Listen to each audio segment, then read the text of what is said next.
achiever? Is there anything scarier than when your superpower, that go to strength that built your success, starts blocking it? It suddenly stops working, or maybe it starts to work against you. That's bad news, but the reality is any strength, when it's overused, can start to backfire. The good news is there's a subtle but very powerful mindset shift you can make when you need to level up, when you need to show up a little differently in life, in work, in relationships. Hi, I'm Dr. Jan Anderson. I'm a psychologist and an executive coach, and I had to learn about this strengths backfiring thing the hard way. Because the very strengths that had made me so successful as a therapist and as a coach, my ability to listen, to have empathy, insight, I was finding that in my close personal relationships, it was actually creating distance. And you know why? People felt psychoanalyzed. They didn't want that. Can you relate?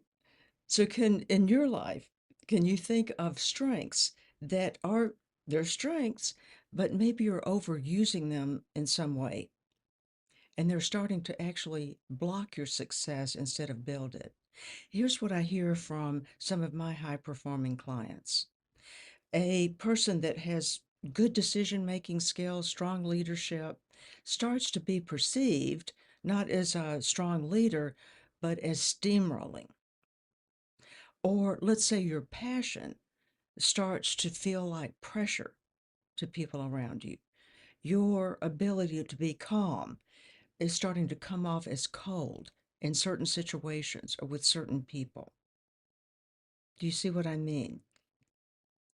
So when you realize that you need to do something different, there are two mistakes you can make that can keep you really, really stuck. They're very common, and here's what they are. Number one, you make the mistake of doubling down on your strength. You make the mistake of thinking, oh, I just need to do this more. So the try harder approach. And it's like, nope, you don't need to try harder. You need to do something different. The second mistake you can make is believing that you've got to go to the opposite extreme. So you're trying to force yourself to do something so radically different from you that it feels so fake and so extreme, you just can't force yourself to do it. So you get stuck there. Fortunately, there's another option, a third option, and I call this door number three. So if you think of door number one as your go to strength, so say it's your ability to be calm under pressure, but it's starting to come across as too much. Too much calm can come across as cold or detached. Okay, that's door number one. Door number two is its exact opposite. So let's say you're not going to move from being very calm to all of a sudden being very emotional. But door number three is just a slight shift into this zone where you're not quite so detached. You're just a little more present. You're just a little more engaged. That's a door number three shift. Or let's say your superpower is your passion. So if that's door number one, but it's too much, it's become too much, you're not going to go to the other extreme of apathy, like, I don't care. It's like, no, but a door number three shift would be instead of passion that's too much that comes across as pressuring, it just comes across as you're enthusiastic, you're energized. That's a door number three shift. And they're just enough to be effective. That's the whole point. Just enough shift that it's still you, but it's effective. So, how do you make a door number three shift? Let's start with a real life example, and then I'll show you how to apply it to your situation. A medical student who bombed her residency interview, and she didn't lose that residency because she wasn't capable. She was eminently capable. But her strengths, her superpowers, were to be She had a quiet kind of competence and an ability to stay very calm under pressure. So you can imagine that worked great on exams or having to demonstrate in front of people her skills, her competence. But when it came time to a very competitive residency interview process, that quiet competence, that calmness came off as lackluster, and they didn't pick her. And it was devastating. So when we started working together, she was under the assumption that, of course, door number one, calm, quiet, is not going to work. I need to force myself into door number two. I'm going to have to be loud, braggy, and pushy in order to make it through this competitive residency interview process. And my response was, absolutely not. That will be too much the other way. And it's not you anyway. You won't be able to force yourself to go to that extreme. But here's what you can do: you can make a slight shift into a microdose. What would it look like, a microdose of those door number two qualities of loud, braggy, and pushy? Here's what we came up with. So, if loud is too much, what would a microdose of loud be? You know what it is? All it is passionate, confidently clear, engaged, enthusiastic. And then we started looking at pushy. Okay, pushy is too much. It's not you, it's not going to work. But what would a microdose of pushy translate to in door number three? And you know what it was? It was eager. I'm eager to contribute. I'm eager to make a difference. I'm motivated. You want me in your residency program because I'm motivated. And then we looked at bragging on yourself. That's door number two, way too much for her, at least. So, what would a microdose of that translate to? And all it is confidence.